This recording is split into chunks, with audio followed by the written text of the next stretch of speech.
Yo, what's up, y'all? This is your girl Ghost filling in for E-Muse, who couldn't make it today, but that's okay. She's enjoying her life, and I'm enjoying my afterlife. Psych! Your girl's here with this week's newsletter. Happy Halloween, y'all. I got aliens on my hat, aliens on my hat, aliens on my hat, aliens on my hat. And I got Petunia here dressed up like a bird, as you can see, with the feather. So we gonna jump right in. Today's subject: what haunts me most? The Muse letter. Oh shit, I can't see. Okay. In case you were wondering, the answer is yes. You can be haunted by something that isn't dead yet. How? How, Petunia? We're talking dreams, if you know what I mean. Harlem by Langston Hughes. What happens to a dream deferred? Does it dry up like a raisin in the sun, or fester like a sore and then run? Does it stink like rotten meat, or crust and sugar over like a syrupy sweet? Maybe it just sags like a heavy load. Or does it explode?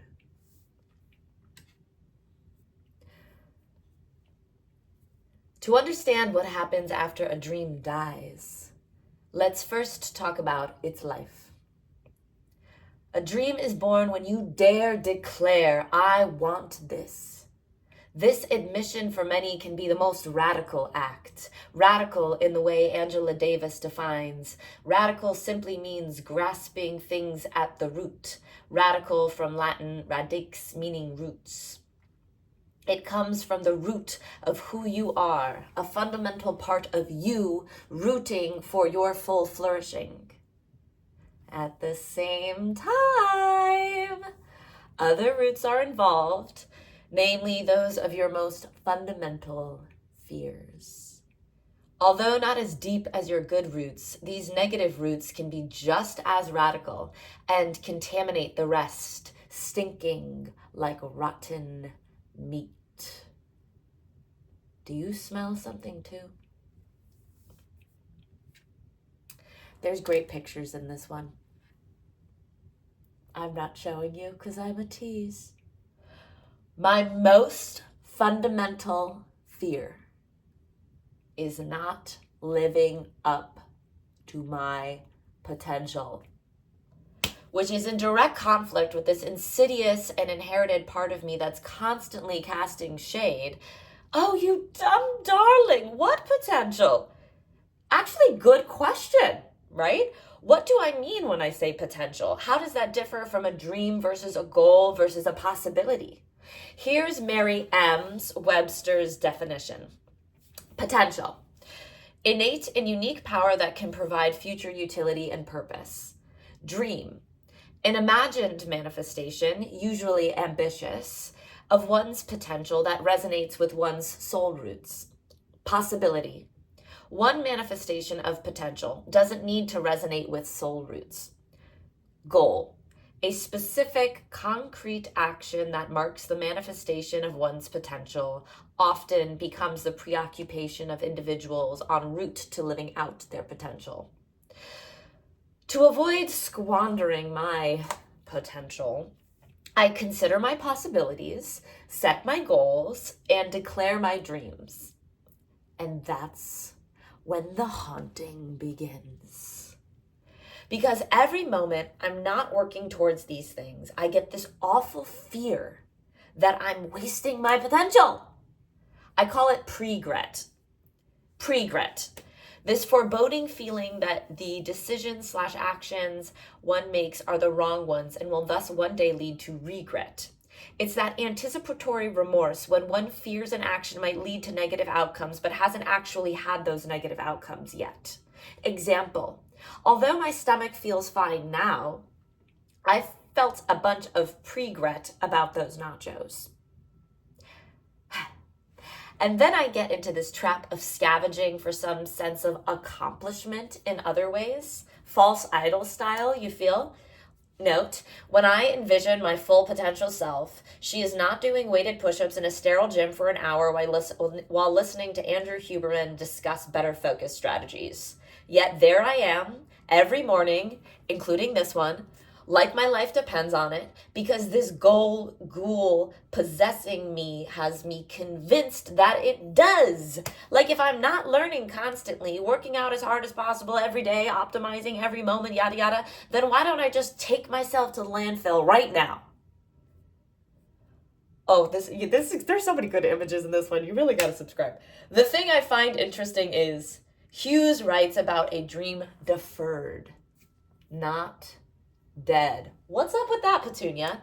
Many people have dreams born inside them that just sit there, and that fundamental part of them, the good one, the good root rooting for you, doesn't let these dreams die.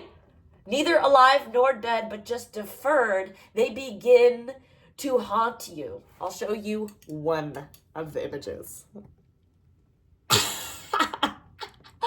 Yo, I've been having ChatGPT make me these images. I said sun-made raisin girl, but as a ghost. And he did something creepy, and I was like, nice ghosts. I've fantasized about killing my dreams so often, just so I can relax.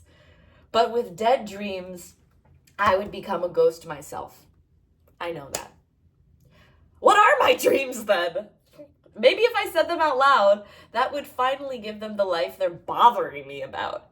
But then there is this fear-based part of me that convinces me that my dreams are delusional, never meant to be, and who do I am for even letting myself imagine them, let alone utter them out loud, or God forbid, take steps towards them. Then, and this is kind of the most annoying part, the rational part of me, which is a fucking world-class litigator that could have gotten OJ acquitted and kept his Hertz rental car sponsorship, starts convincing me that the most economical thing for both me and the world is if I just give up now and start focusing on something else already. Sometimes I feel like believing in myself is just belaboring the mourning process. Record scratch. Excuse me, can someone please call me out for a Hughes assumption I'm operating under? Seriously, these fears rest upon a premise that I'm not sure I necessarily even agree with. In fact, I hope it is false. Hit reply or comment and let me know what you think this assumption is. Also, hit reply and let me know what you think in general.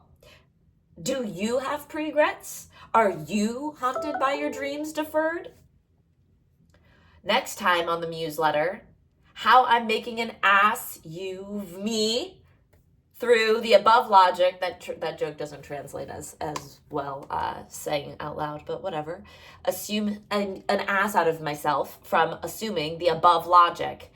And maybe a little bit about how math soothes my soul, but I'm actually not quite sure of that yet. There's math, don't worry, there's math coming. And that's it for this week's newsletter. Let me know what you think. Let me know if you're dealing with any regrets right now. Subscribe. I'll put the link to subscribe to the newsletter so that you can get this actual visuals accompanied by this. There's always other things in the newsletter, such as announcements, fun playlists, recaps of my last show, just hilarious, stupid shit that you might enjoy. Ugh, my wrist is so tired from holding up my laptop like that. Okay, have a great, happy Halloween. Let me know what you think. Mwah.